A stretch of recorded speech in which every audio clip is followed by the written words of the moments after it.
All right, hang on one second. It's going live.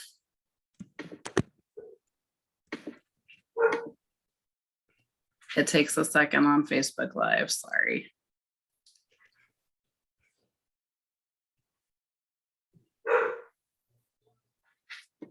All right, good evening, everyone. We are doing a wonderful panel tonight with the Women's Center and Diversity and Inclusion and Hospitality and Tourism students, Shamika Burwell and Kimani.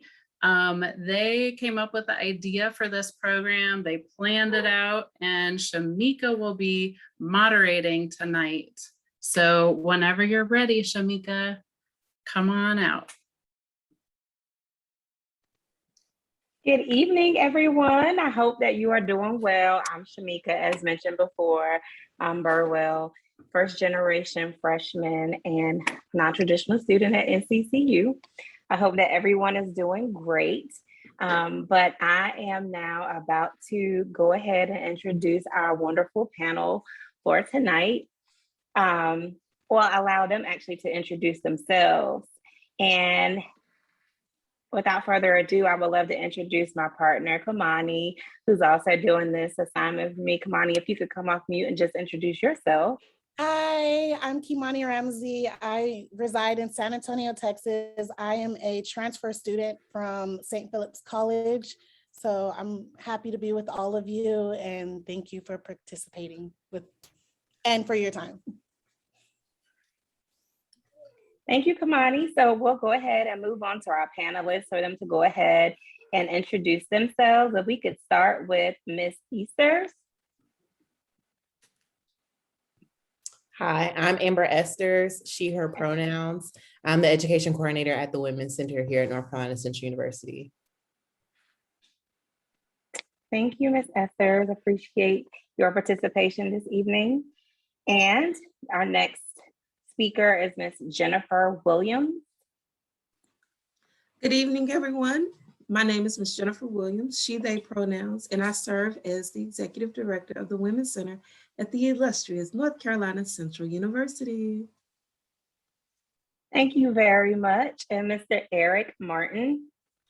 Good evening, everyone. My name is Eric. I use he, him pronouns. As of today, I am currently the graduate assistant for the Women's Center at North Carolina Central University, but beginning on Monday, I'll be transitioning into a new role of the program coordinator for the LGBTA Resource Center, also at North Carolina Central. So I'm kind of double dipping right now. Wow, sounds like you have a lot going on for sure in your day-to-day. Well, thank you everyone, again, all of our panelists for joining us on this evening. So we will jump right into it. Our virtual event basically is talking about loving your body and about body positivity and fighting sizeism. So of course, those are things that a lot of us face on a day-to-day basis. So those are the things that we will be talking about in this session. We do have a few questions that we would like to ask our panelists, and to also invite our guests to also join in on conversation. And if you have any type of questions that you want to ask us, you can also put it in the chat box, and we'll be more than happy to ask the panelists on your behalf. Or at the end, we could give you guys a chance to come off mute and you can speak about that. But the first question that we would like to ask the panelists would be, in what ways has body image affected you? And either one of you can come off mute and answer that question.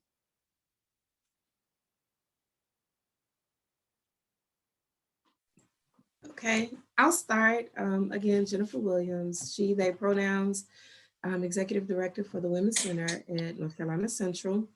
Body image, I feel like, is something that really permeates so many different facets of society today. We hear about it in political spaces. Interestingly enough, of course, it comes up in social spaces. Being that I work on a college campus is something that we definitely talk about. I did my undergraduate studies at a PWI, and so there were a lot of conversations about eating disorders there. When I came to NCCU initially, there were not as many conversations about eating disorders. With the updated version of the DSM-5 that was released in 2013, that kind of shifted things a little bit. And so we began to have conversations about binge eating disorder. Because that was, you know, a new addition to the DSM at that particular point in time. So body image is something that I feel like within the cultural context and the cultural space of HBCUs, you know, Black women, women of color, I feel like our bodies are thought of differently within our communities versus what we may think of or what we may see within the larger social space. And that kind of brings me back to the initial point that I made, that body image is something that is even being talked about within political spaces. Even this week, we know that social media giants such as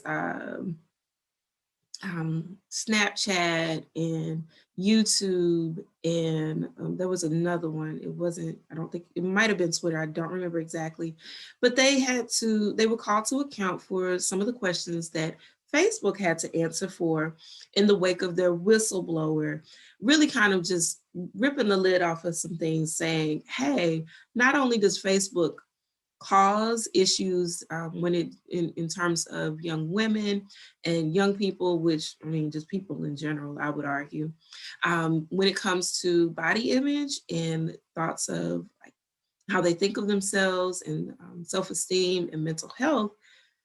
But not only do they know that it happens, but they know that it's bad stuff that happens, and they've been ignoring the problem or not addressing the problem appropriately for quite some time. So body image is a big deal, and it permeates through so many different facets of our society. Thank you very much for that, for your answer. And I would have to agree with you. A lot of times it's not talked about, and publicly on the social media platforms, since social media is taking over everything.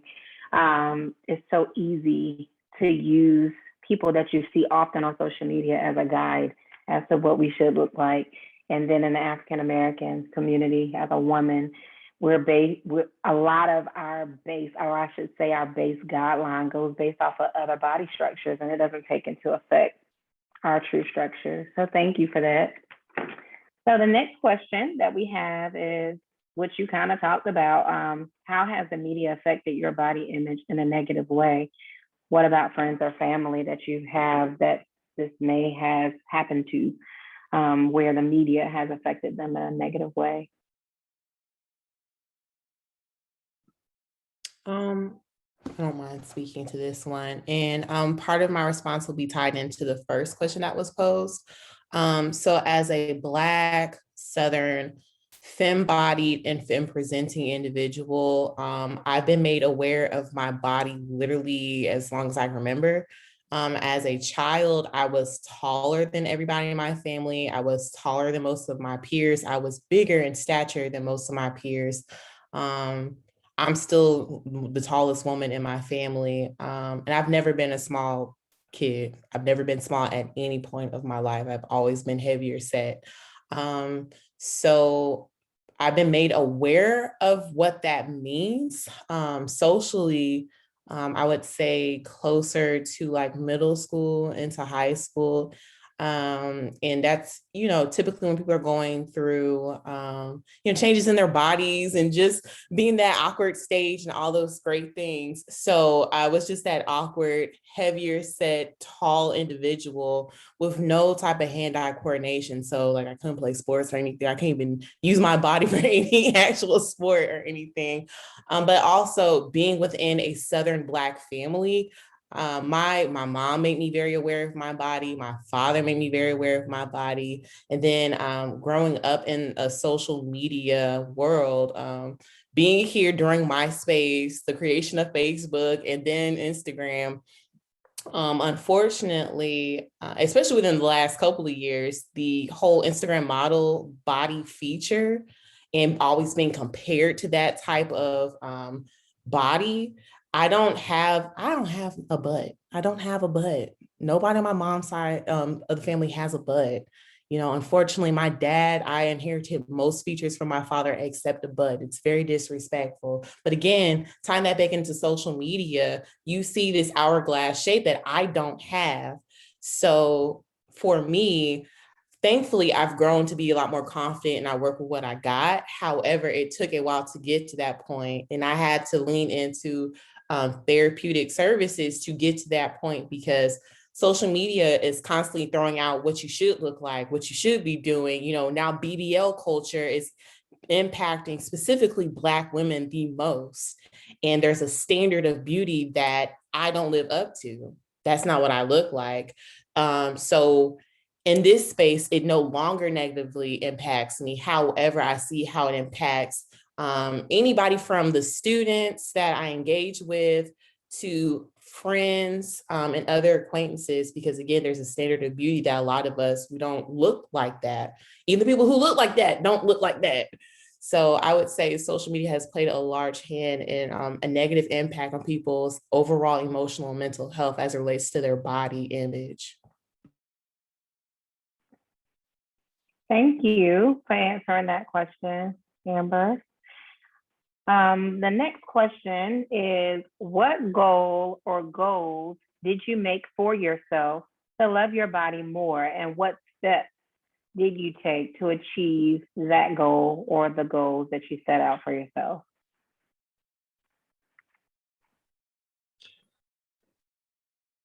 I think, again, similar to Amber answering the last question before I answer this current question, and I unfortunately think that when we have this types of conversation, right, men and masculine presenting people are usually left out of the conversation due to the ideals of patriarchy, right? A lot of what Miss Williams and Miss Esters are saying are rooted in, values that are given to us by men and what bodies are supposed to look like for the attractiveness of men, right? We know that. And so because of that, we are often left out of the conversation about how we feel about ourselves and how body image also affects the way we see ourselves. For me specifically, similar to Miss Esther's, I hit my growth spurt probably around like 11, length and width. So I was, larger than a lot of the other children in my class, and I'm pretty much one of the tallest men in my family. And so immediately, I was a target for ridicule because I'm like 11 and I'm like 5'8". So that's pretty big for an 11-year-old, right? And so when you're the victim of the ridicule and all that stuff, you kind of like internalize that. And then, when social media started becoming seen, probably around my later high school years, early traditional college years, the idea of what's attractive in men and, what type of body type does a man have that other people are attracted to that I might not particularly have. Now, I will say I think it's very different between the image issues of women and female identified individuals. And I recognize that there's a privilege with men, but I also recognize that body image does, take effect in our community.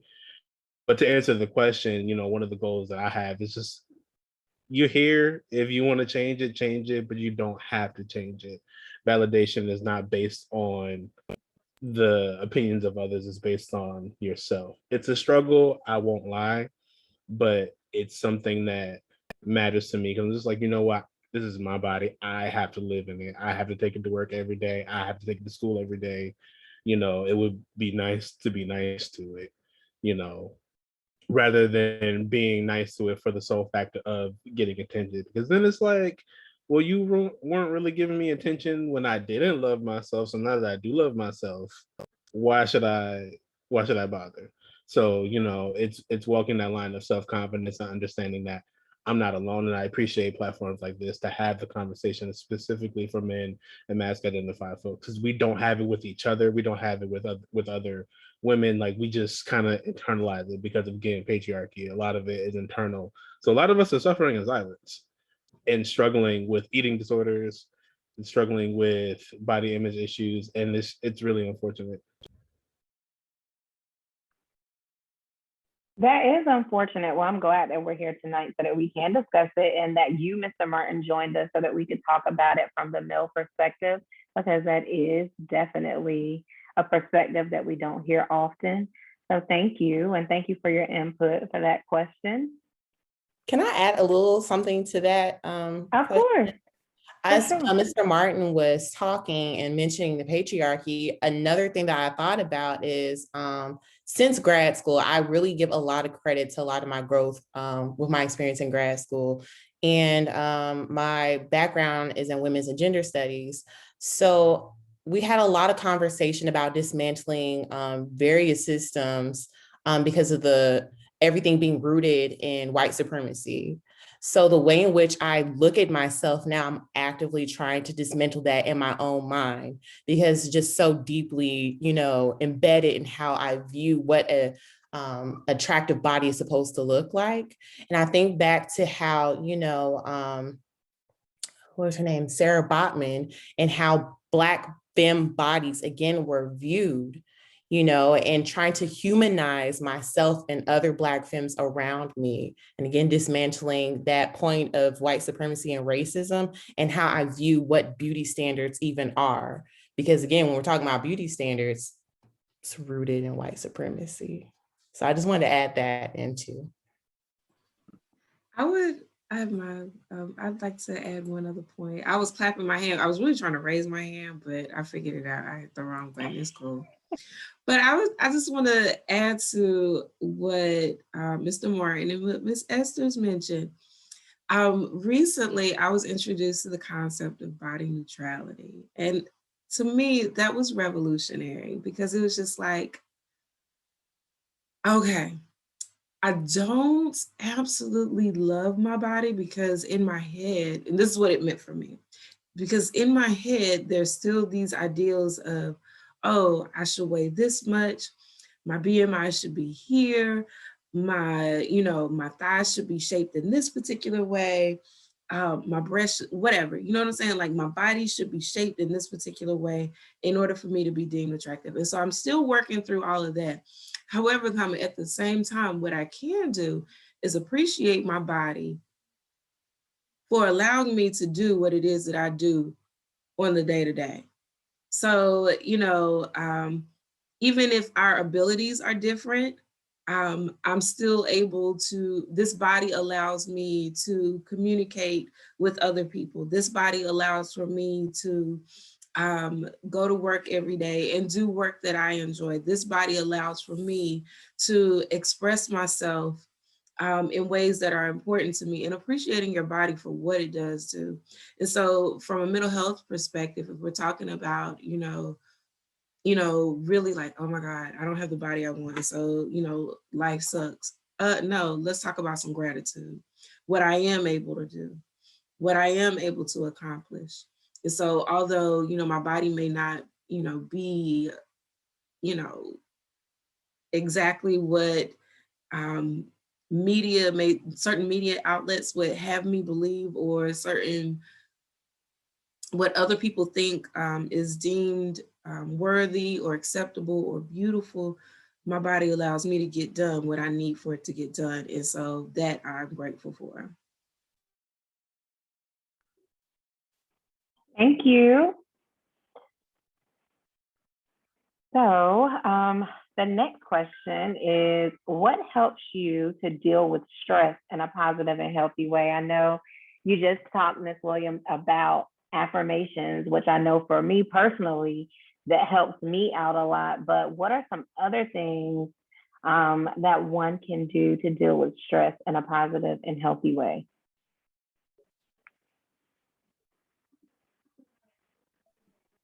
Positive and unhealthy? Are we being honest in this space? We are in this space, we're honest. Now, I'm not saying I have done any of these things.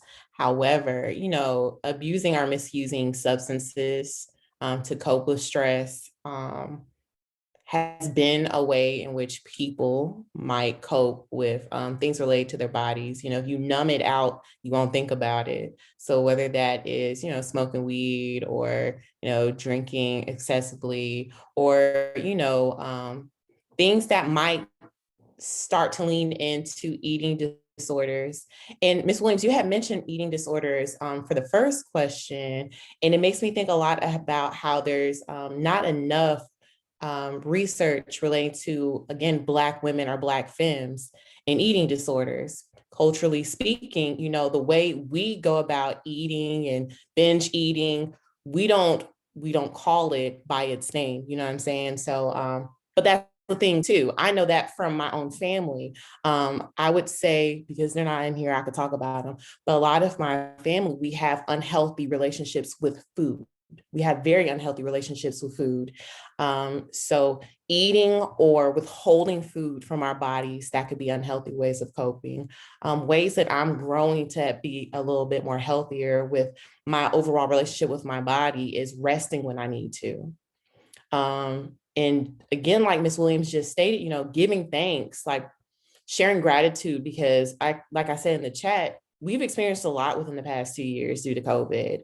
And I listened to this one podcast, The Read, and something Crystal often says, one of the hosts of the podcast, she often says, you need to be thankful of what your body is doing at this moment. We were all holding a lot of stress. So for our bodies to be able to get up and move however it's able to move, or do whatever it's supposed to do as far as its functions, give thanks. I journal a lot. And I also just kind of move around. Ms. Williams actually told me last week I need to start doing yoga again, which was great when I was doing it, but then, you know, I just stopped. But now I'm back in the space of doing it. That actually helped me a lot, not with just flexibility and just kind of working out any types of aches and pains in my body, but allows me to really focus in, like, okay, girl, what you got going on today? You know what I'm saying? So those are ways in which I now cope or just deal with stress in a healthy and productive way.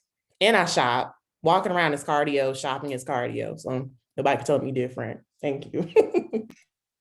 Retail Thank therapy you, is Miss Esther. absolutely fair. Yeah, no, Miss Esther's absolutely, retail therapy is a thing. To healthy and unhealthy extremes, you know. I love, and I the comment that you made, or some of the comments that you made in terms of just using food as a coping mechanism. I know that's something that I've done in the past. And so I mentioned the DSM. When that addition was made to the DSM, you know, I really had to kind of take a look at it. It was like, that sounds very familiar. But what is food? Food is comfort. And so initially, you know, that's one of the first ways that children, babies are able to be comforted.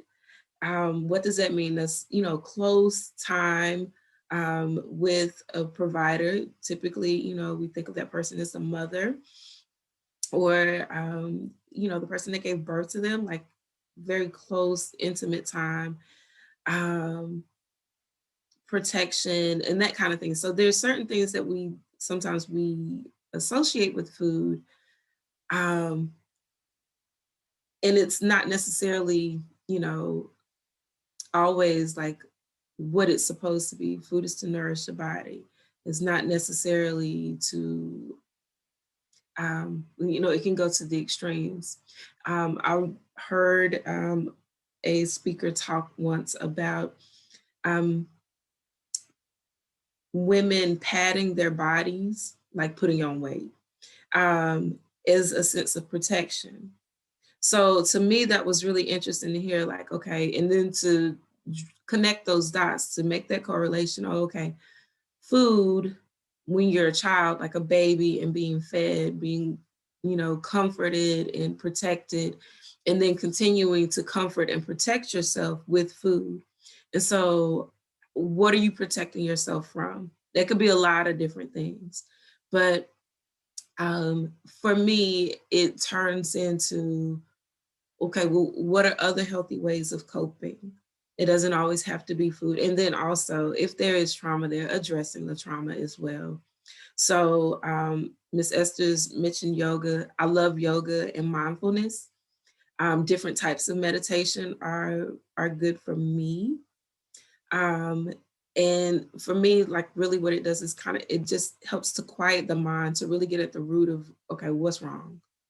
Let's be brave and address the actual issue. Why are you upset? What exactly, identifying what it is that you're feeling. I feel uneasy. Well, what is that uneasiness? Is this anger? Is this fear? Is this sadness? What is this?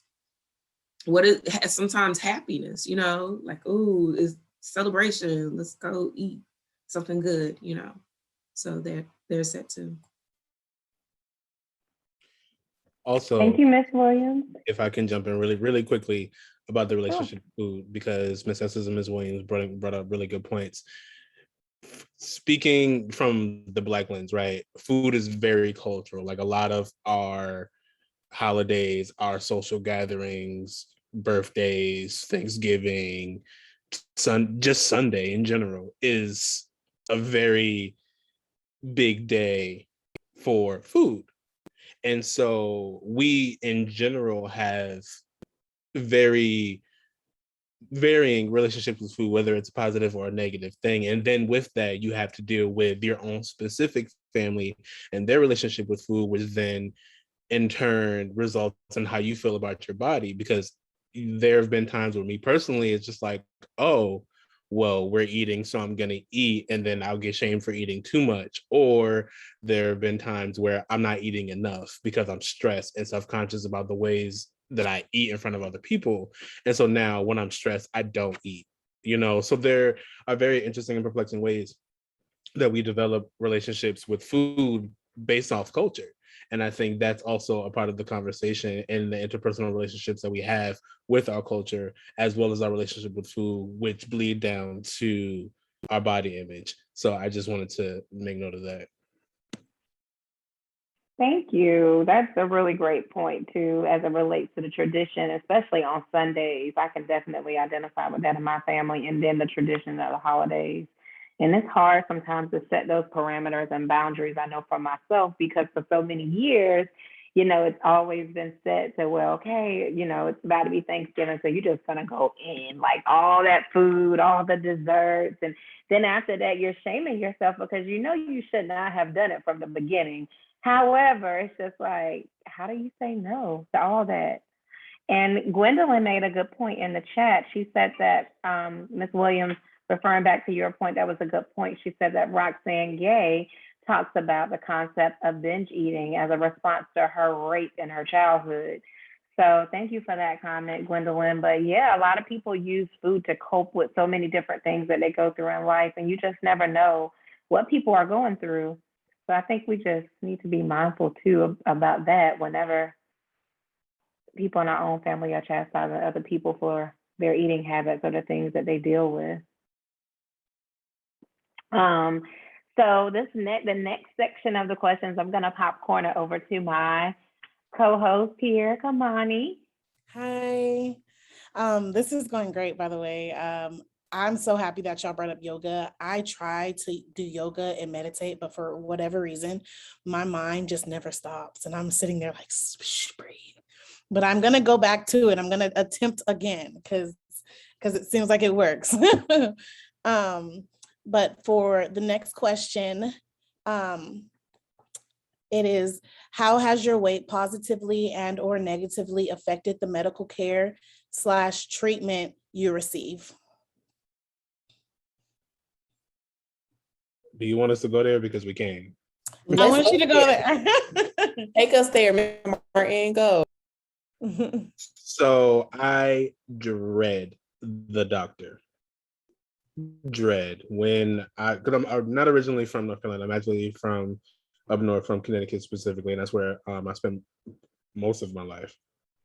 So up there, when I had my PCP, of course they, doing your vital stuff, and then comes time for the dreaded scale.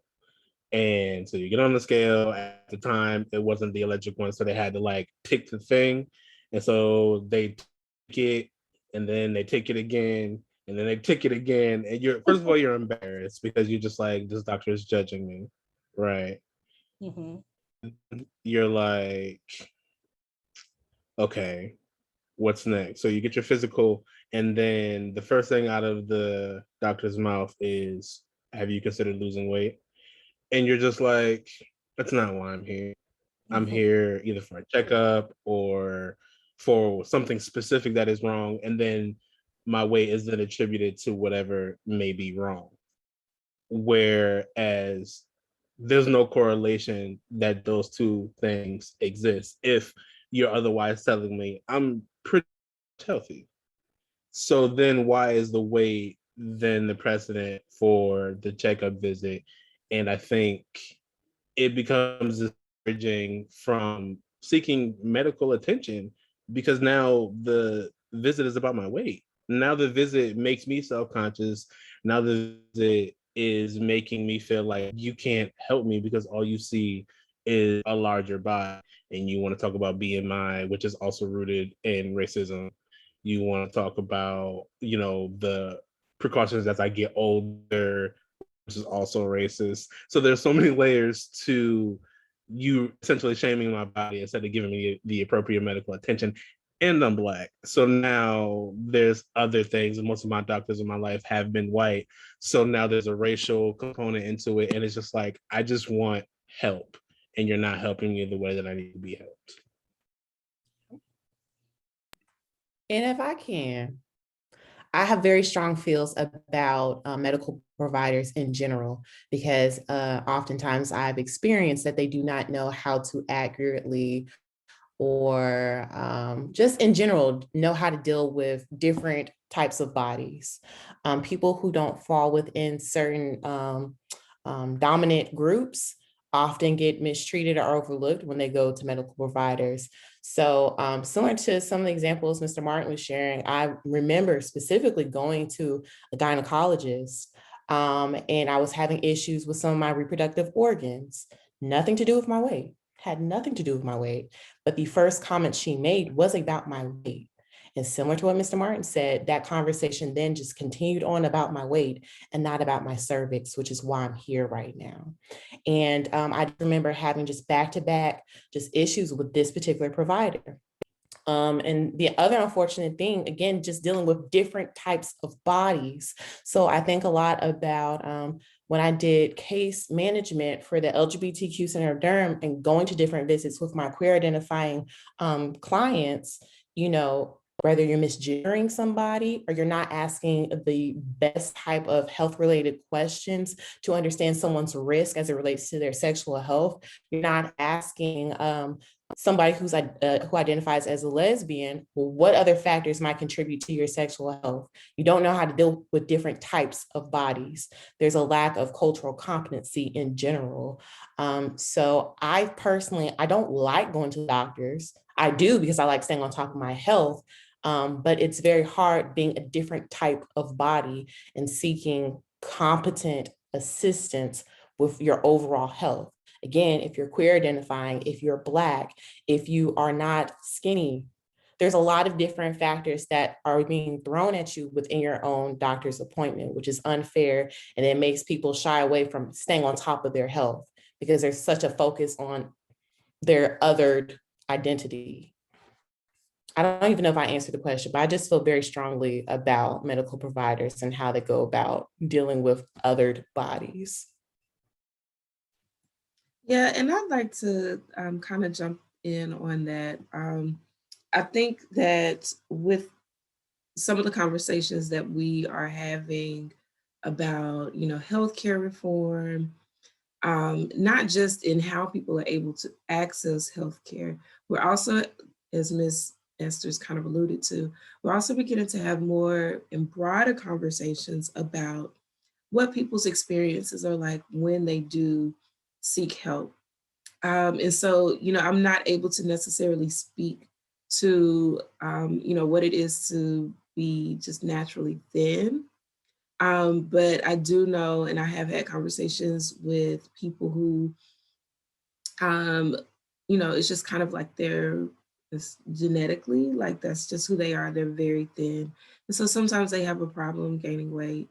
And other things that I can't speak to it because it's not my experience, but just other issues around just different ways of bodies looking, being shaped, functioning. I think it's also important to for us to talk about people who may be differently abled in any way, shape, form, or fashion.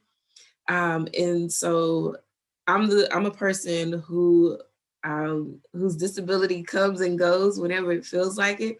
And so, just to look at me on any particular day, you may not necessarily think, oh, this is someone who lives with a disability. But yes, I am, and I can run it down for you. But it's recently I've been back and forth to the doctor because of my disability.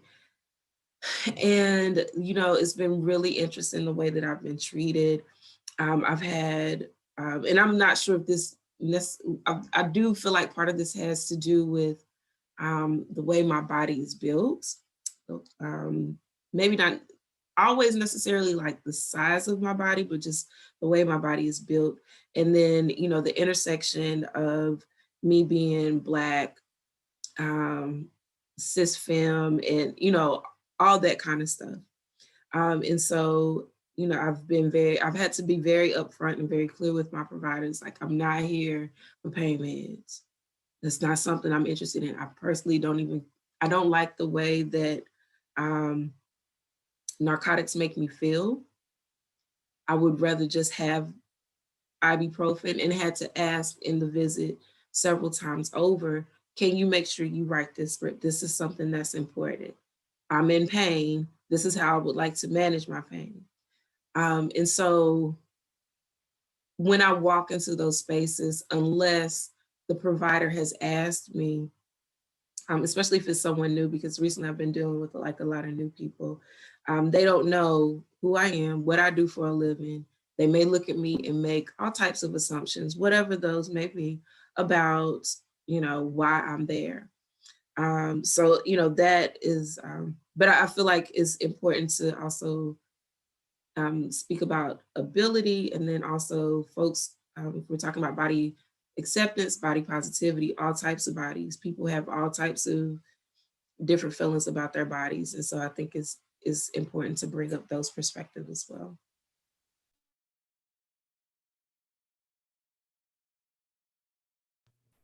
Okay, well, thank you guys. I really appreciate that. I know Professor Guzman, before the event, we were talking about the questions, and she had mentioned that the BMI that we go based off of, like the doctors and the physicians go based off of, is based off of a white body. So she was just saying that, there's no way that, like, we're all shaped differently. So it's interesting to me, because I look at y'all and I'm like, y'all are not even heavy, like y'all are not even as big as, like, so this is really good. For the next question, it is, how has your weight positively and or negatively affected how does your weight negatively and positively affect your experience in the dating world? Has weight affected the level of customer service you've received? Customer service within dating. Yes, I can't wait to hear your answer. People love climbing my tree, is all I know. I've never received any type of hesitation at any point. My partners have actually allowed me to continue to love my body even more based on how much they love my body. And I still am self-conscious because I do not have a butt, but it doesn't bother any of my partners. They love it all the same. So I can honestly say, out of all the negative issues I've ever had stemming from my body, dating has never been an issue. Sex has never been an issue. That's actually where I thrive. So speaking for myself. Big purr.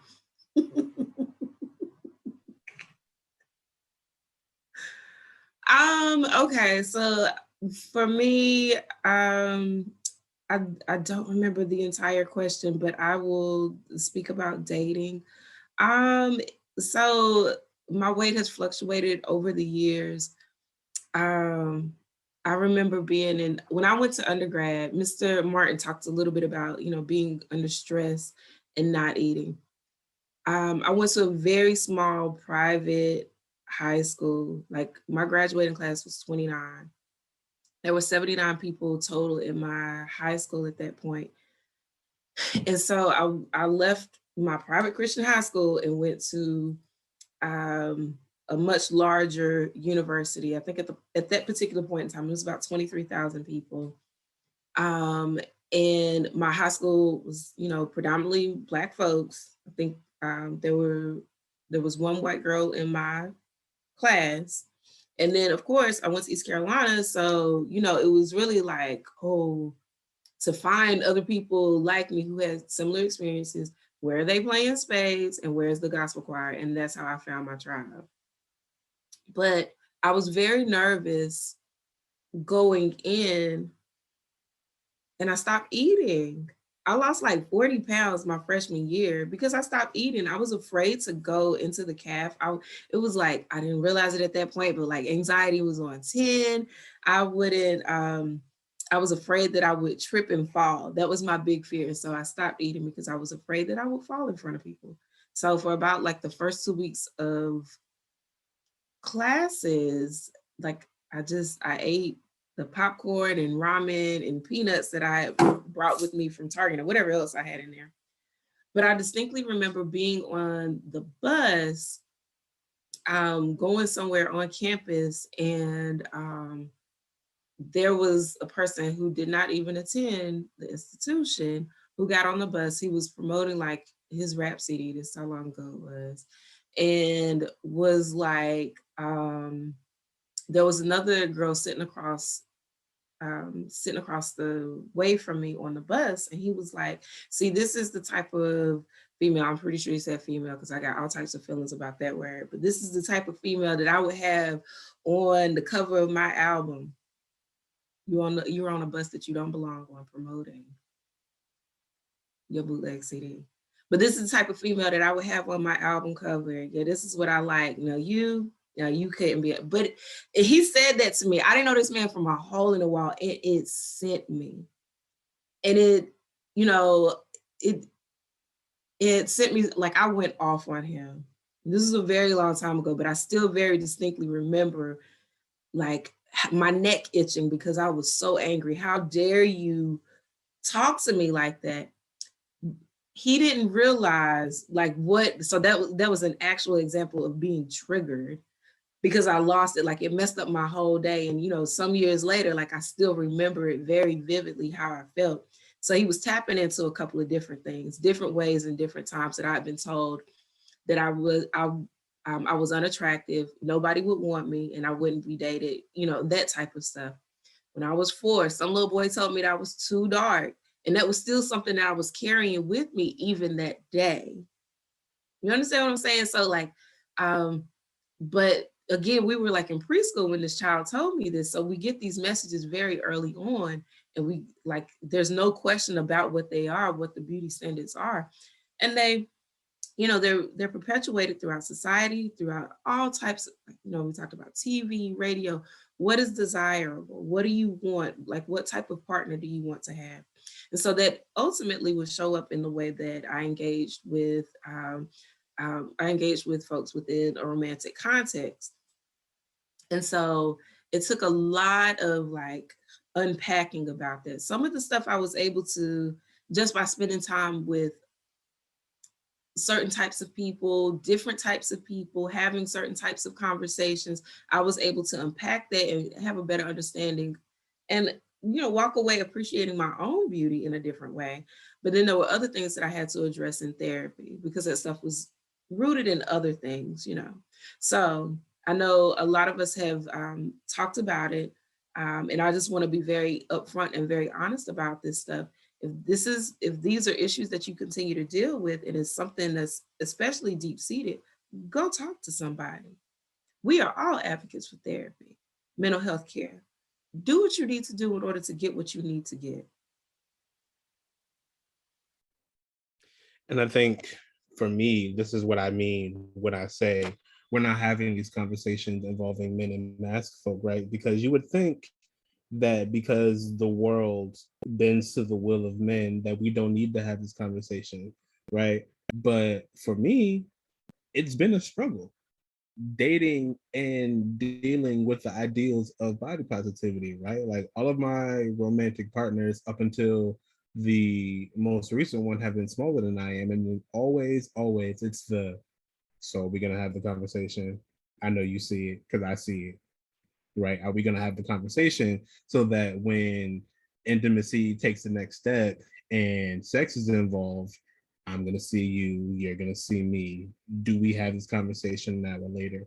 And it wasn't until I dated someone who had a body that was similar to mine that I realized what that felt like to not have that conversation, right? To really just be with someone who understands it. And so I think when we're talking about dating, we really need to have the conversations about what makes you comfortable, what makes me comfortable.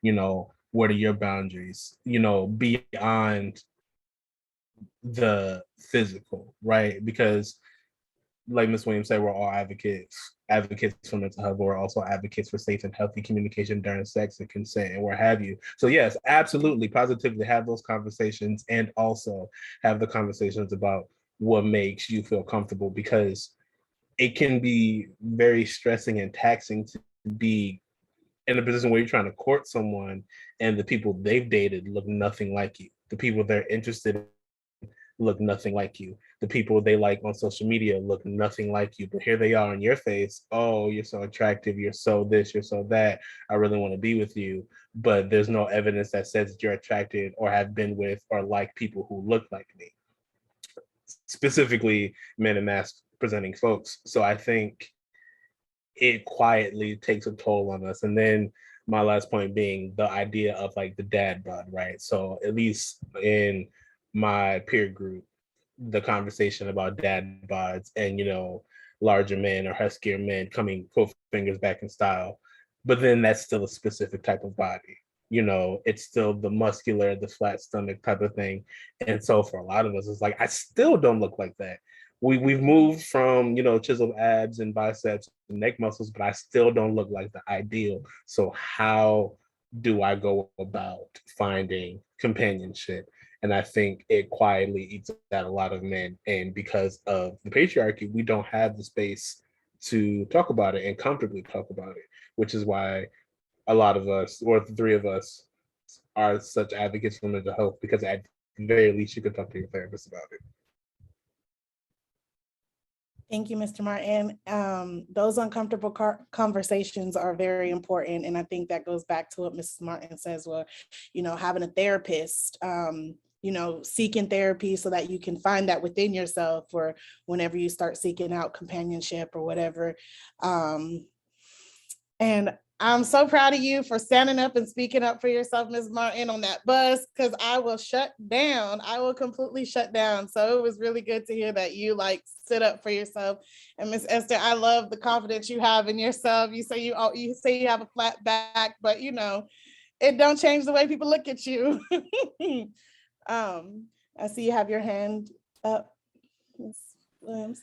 Yes, I'll just really quickly, because we're talking about this within the context of dating, I'd like to bring up tokenism. I'm sorry, that's not exactly the word that I want to use. Help me out. Fetishization? Thank you. Fetishization. Yeah, it's not cute. At all. It's not cute. It's just not. It's actually kind of yucky. And I think about you know, different experiences that I've had where, you know, people would seek me out because I was and I've gotten this from a lot of different types of people, but because I fit a particular, I once dated someone who were interested in fat Black women of a certain stature, like certain height who worked in higher ed, and that was such a very specific niche. It was weird, and I found this out after. It was just very interesting. And then I've also dealt with people who were just very interested. And these were people who were not Black, but they honestly, really what it came down to, they had this idea of what it was to deal with Black women of a certain size who were darker complected. So again, and it was really like on some mammy type stuff. I kid you not. You know, just like, oh, you will care for me. You will be able to love me and comfort me in a particular type of way. And it was just really weird. And this was before, at least one of these instances was before I really had the vocabulary to identify and understand what was happening. I just know it was weird. So yeah, don't do that to people. Just, no. And don't say, oh, it's a preference, I have a type. No, it's just weird. It's just really weird. Don't do that. Miss Williams, oh my God, as you were saying that, I was thinking about the people I've dated who have mom issues, and their moms look exactly body-wise like me. And I'm just like, oh, this is what's happening right now. And as you were also talking, I was thinking about the connection to the Mamie caricature. So thank you for saying those things. Yeah. Therapy. Go work that stuff out. Therapy. Okay, I'm looking at the chat. Miss Esther's, she said, despite my BMI, I'm extremely healthy. Yeah, that's, you know, even our big bodies, our thick bodies, we're good, you know, we're just not the size of what we're supposed to be compared to their scales. And Gwendolyn wants to thank you, Mr. Martin, for your words. She can very much relate. And fetishization was the word you were looking for, Miss Williams. And then, okay, let me move on. Okay, we just talked about that, but that's Miss Esther. Sorry, guys. Okay. Moving forward, how are those negatively affected by sizeism further victimized when it comes to other isms? And we just talked about an ism. Is that fetishism? Is that it or no? Like, is that Fetishization. And I know that's a mouthful. Fetishization. So fetishization is when a person will specifically seek out people who meet certain criteria because they have this preconceived notion of what the relationship is going to be like with them or what the person can do for them. And it's almost like Miss Esther dropped in the chat, intersectionality. It's like the opposite, or like the nasty side or the dark side of intersectionality. I would say, in a inverse kind of way. So you're looking for someone not because you can relate to them because they have these unique experiences, but you want them because you seek them out because they fulfill a very specific need that you have. And so, yeah, I can look up the definition in just a second and drop it in the chat. But that's how I would describe it. Interestingly enough, Miss Estes, when I think about those people that I had those encounters with, there was a lot of mommy issues, a lot of mommy issues. And then also I'll kind of dive in and talk a little bit about intersectionality. That experience that I had on the bus, too dark and too big, you know, that's an interesting intersection of just, you know, beauty standards and such.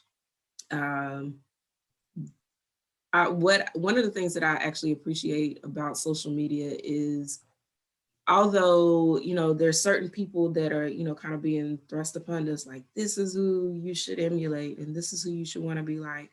There are also other people out there who are just like, nope, this is me, this is my body, and it's amazing. Come check me out.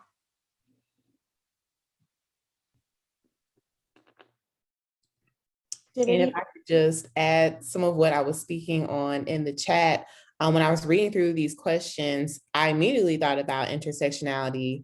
So, like I said in the chat, to be Black, to be fat, and to be femme presenting or femme identified, those are three different identities that are subjected to discrimination because of your identity and how you're positioned against dominant society. So I could say for myself, absolutely, there's other types of isms that I'm obviously going to face.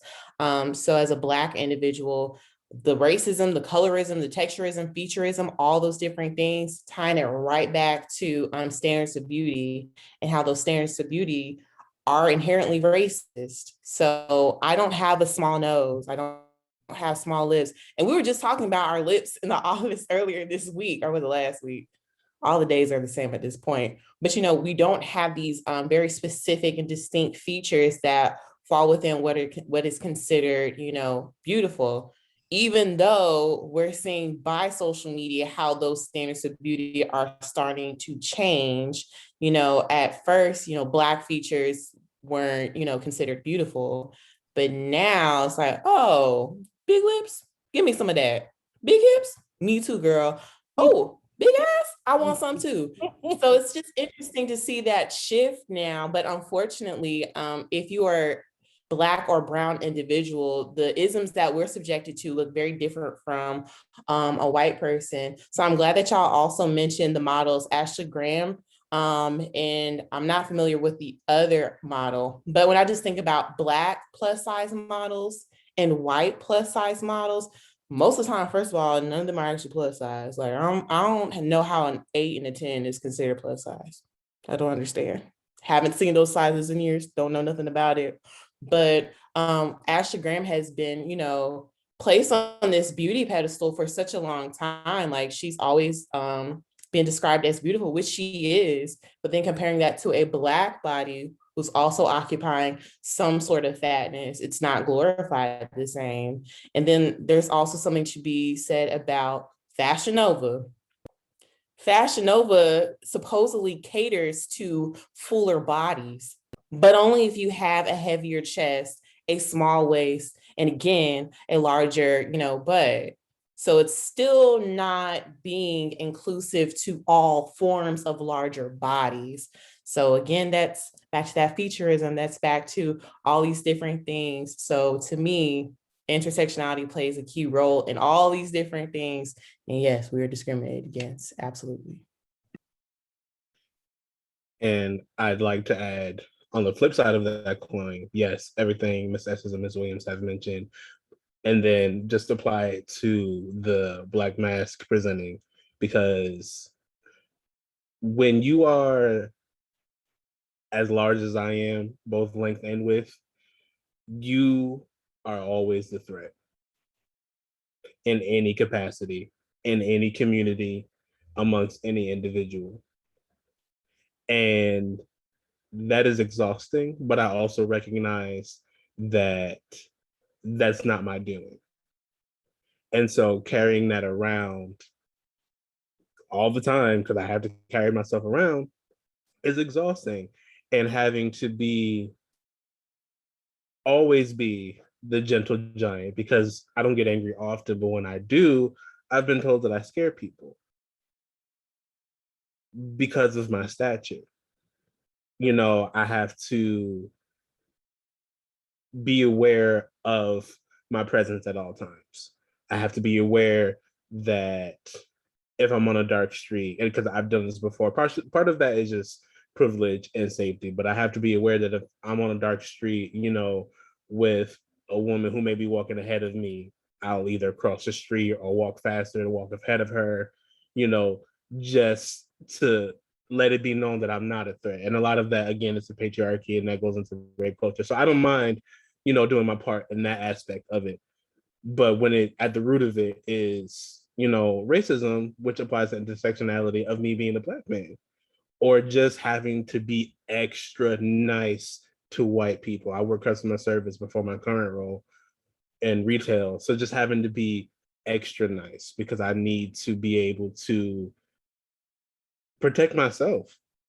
Because now, specifically in the presence of white women do it too, but more so white women are just like, oh Lord, are you gonna cry? Please don't cry. Because if you cry, then it's gonna be a whole big thing. And then everyone's gonna be looking at me, and I'm the one that's in my working uniform. I'm the one behind the counter, but now I'm the one that's in the wrong because of white tears. You know what I mean? So there's a whole lot of that comes with a larger size and being Black and being, you know, a cisgender individual that I don't think a lot of people who aren't those things realize, because you don't have to carry these burdens when you walk into a room.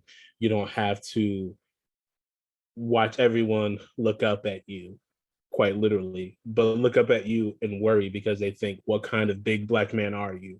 Are you the nice ones or are you the mean ones? Thank you for sharing that.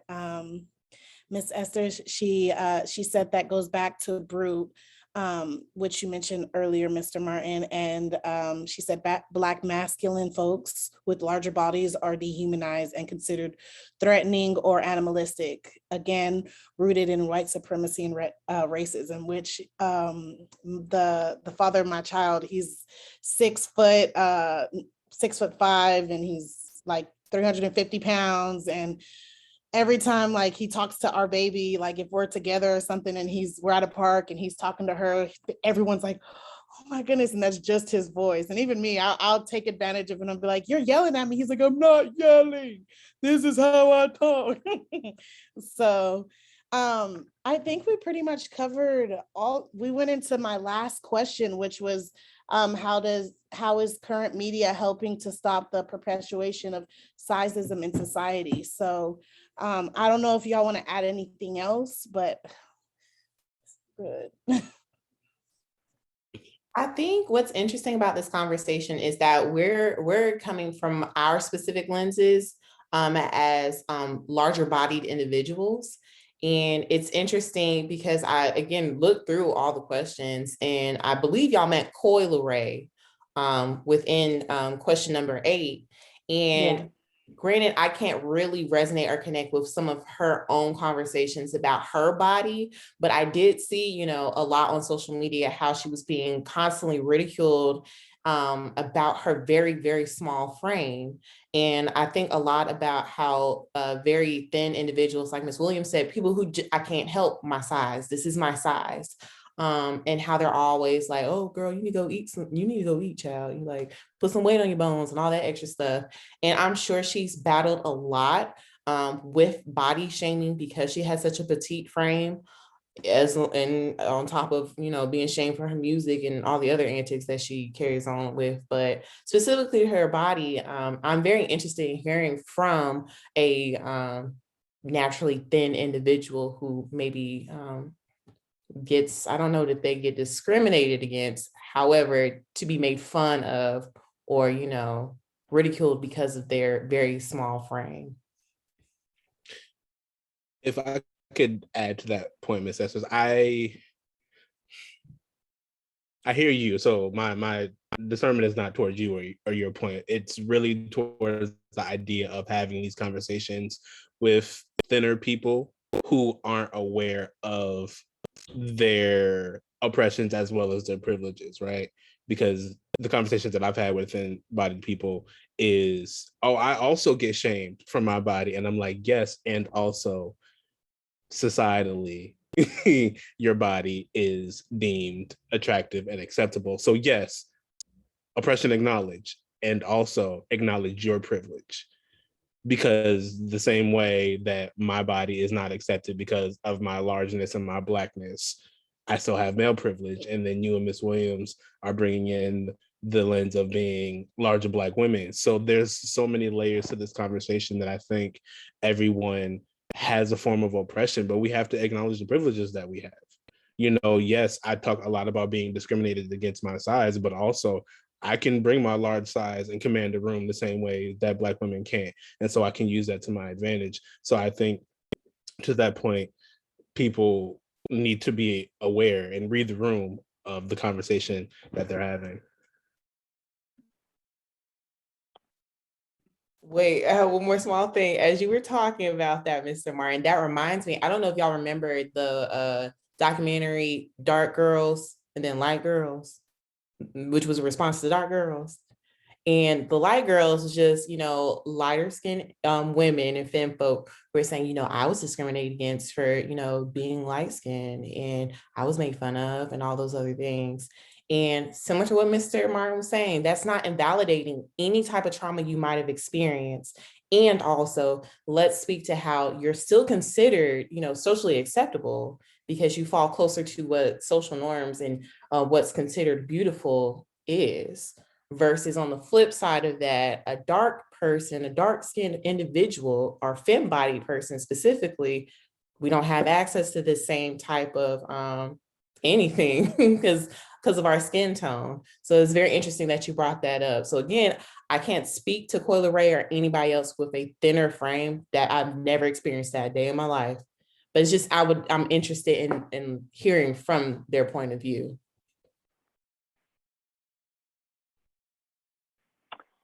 Well, we want to thank everyone again for coming out tonight, and definitely our phenomenal panelists, Mr. Martin, Ms. Esther, and Ms. Williams for just being so willing to join us on tonight. Definitely want to thank Ms. Emily Guzman for helping us put this together as well. Without you, we could not have done this. But to end the night and to end our call, we definitely want to offer some tips to you guys in regards to just closing this out and how to love your body. But the first thing, which Ms. Williams already spoke of, that I thought about was positive affirmations. That was one of the tips that we wanted to leave with you guys. One of the most basic and effective ways that we can practice self-love is to just literally speak it out loud and speak it often, especially when it feels hard to be grateful for our own bodies. Being that we go through a lot of different things personally day to day. Another tip is to just think healthier. Healthy isn't necessarily a size, it's a lifestyle, and you can honor your body with nourishing meals that work for your body and your blood type, and also doing any type of exercises or body movement that you actually enjoy. It doesn't have to be anything strenuous or anything in particular, but just getting out, getting fresh air and just moving your body. And I'll offer Kimani to help and talk about these last two tips that we might have. The third tip we have is meditation, which like I said, y'all talked about that, meditation and yoga. I'm working on that myself, but it helps you center yourself, find peace and joy within, and then just finding inspiration in someone who looks like you. So yeah, that's what we got. Does anyone have any questions? I have a brief comment on meditation. Yes. I just want to say that meditation and yoga, they are a practice, which means that you do not need to be perfect. Okay. Just keep with it. I think I dropped this in the chat, but there are a lot of guided meditations, which some people enjoy. I like those to be 5 minutes or less, but that's just me. I don't like long guided meditations. You can find a guided meditation on YouTube and follow that. That's good. And then, just start where your body is comfortable in terms of yoga and focus on your breath. If you work with a yoga instructor, that's something that they will tell you a lot. Focus on your breath, not on what you can or cannot do. Thank you. I downloaded some of the meditation podcasts. So, those help their soothing voices, but I'll get to meditate. I'll do meditation and I'll try to do yoga. And next thing I know, I'm asleep and I'm snoring. So yeah, that's what happens to me when I like let everything go. Well, I just want to give Shamika and Kimani a big round of applause because this is their first event ever and they did a fabulous job. And thank you so much, Ms. Williams, Ms. Esther, and Mr. Martin for talking with us tonight. We really appreciate it. And we're going to upload this into our YouTube channel and share it out. So thank you so much.